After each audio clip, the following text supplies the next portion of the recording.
Collector. There is a sea by a river where only female plants grow. The girl comes there often. She laughs with the plants and doesn't care that it's raining. The mosquitoes swarm around her and settle on her bare white arms and cover her ankles and throat.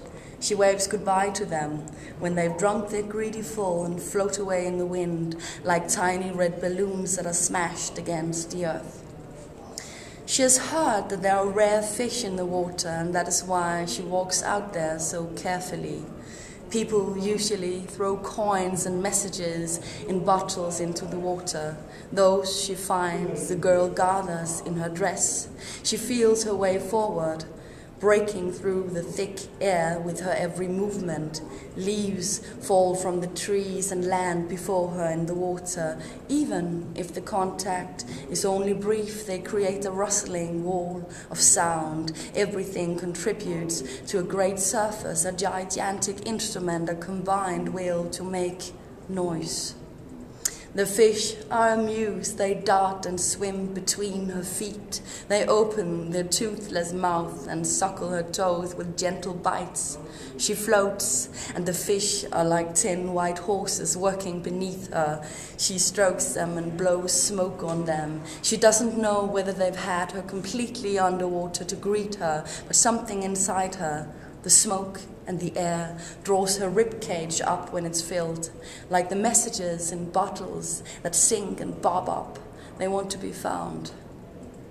She rows laughing toward the bank, but begins to wonder whether she can open her eyes again, whether they are already open now. When she dozes, she thinks about whether she will wake, but it doesn't matter. She's so happy, just as she is. So much sky, so much sky, so much sky. The grass prickles and lifts her from the earth. She hangs on each blade like someone running over needles. So much blue in the world, she thinks.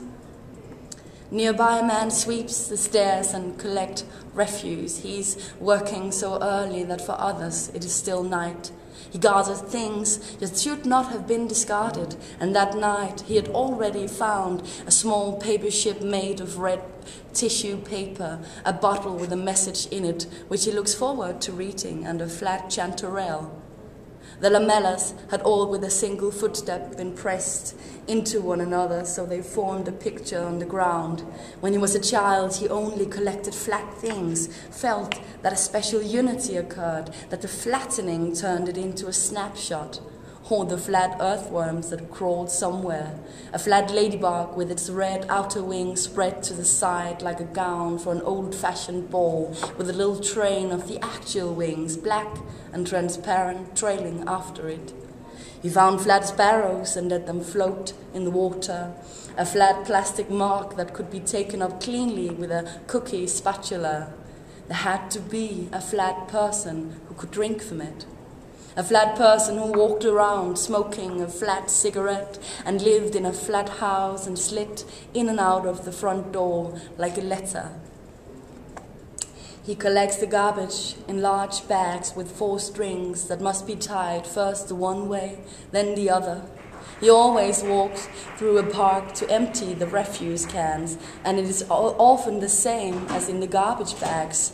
Cracked plastic wine glasses, dead wasps in white napkins, sandwich holes. The man is so interested. He sees the girl on the bank. She lies there, her eyes closed.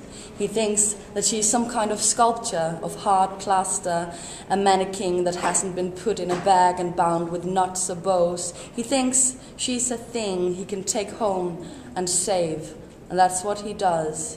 He puts her in the most beautiful bag he's found, one he's been saving. He ties a fine double bow, and he's a little sorry that her legs have been made that way, with red, swollen marks, and the neck which is covered with small bumps, and the completely transparent toenails that are so clean it doesn't look natural.